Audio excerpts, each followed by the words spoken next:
வெங்காயத்தை தூக்கி என் மொண்டாட்டி மேலே எதுனாலும் போடுறேன்னா பாருங்க பாருங்க.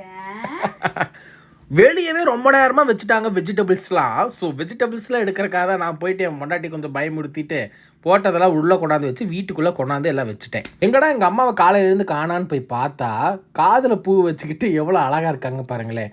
அப்படியே என் ஒய்ஃபு வந்துடுவா. வந்துட்டு அரட்டை தாங்க. அம்மாவுக்கு நேற்று டான்ஸ் ஆடினால கால் வலி வந்துடுச்சு. அம்மாவுக்கு காலை பிடிச்சி அமுத்தி விட்டுக்கிட்டு இருந்தேன்.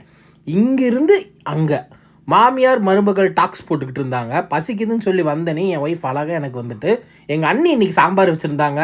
சூப்பர் டேஸ்ட்டாக இருந்துச்சு. காயெல்லாம் சாப்பிட்டு அப்படியே சாப்பிடவே நம்ம ஃப்ளிப்கார்ட் வந்துட்டார். தம்பி ரொம்ப நாளாக பார்க்குறேன் என்ன வீடியோ எடுத்துக்கிட்டே இருக்கீங்க. இல்லைனா நான் யூடியூப் சேனல் வச்சுருக்கேன்னு சொல்லி சப்ஸ்கிரைப் பண்ணிலாம் கொடுத்துட்டேன். ஸோ நம்ம எல்லாருமே தனியாக போய் காது குடையிற பட்ஸ் வாங்கினீங்கன்னா ஒரு பேக்கெட்டே 40 ரூபா 50 ரூபா வரும். பட் நான் இங்கே 6 பேக்கெட்டே வெறும் 213 ரூபாய்க்கு தான் வாங்கியிருக்கேன். மேலே லிங்க் கொடுக்குறேன், வாங்கிக்காங்க. எங்கள் மம்மி அதே மாதிரி பருப்பு வடை செஞ்சு கொடுத்தாங்க. மசால் வடை தான். உங்களுக்கு யாருக்காவது வடையெல்லாம் பிடிக்குன்னா கமெண்ட்ஸில் சொல்லுங்கள்.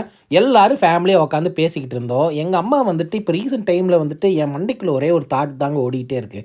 எங்கள் அம்மா தம்பியை கொஞ்சம் போதெல்லாம் சின்ன வயசில் என்னையும் எங்கள் அம்மா இந்த மாதிரி தானே கொஞ்சிருப்பாங்கன்னு எனக்கு ஒரு சென்டிமெண்ட்டாகி எங்கள் அம்மாவே பார்த்துக்கிட்டு இருந்தேன். உலகத்தில் தாயை தாங்க பெரிய விஷயமா நான் நினைக்கிறேன். நீங்கள் நினச்சா கமெண்ட்ஸில் சொல்லுங்கள். நம்ம ரஞ்சித் சேனலை சப்ஸ்கிரைப் பண்ணிக்காங்க, லைக்கி தட்டி விடுங்க.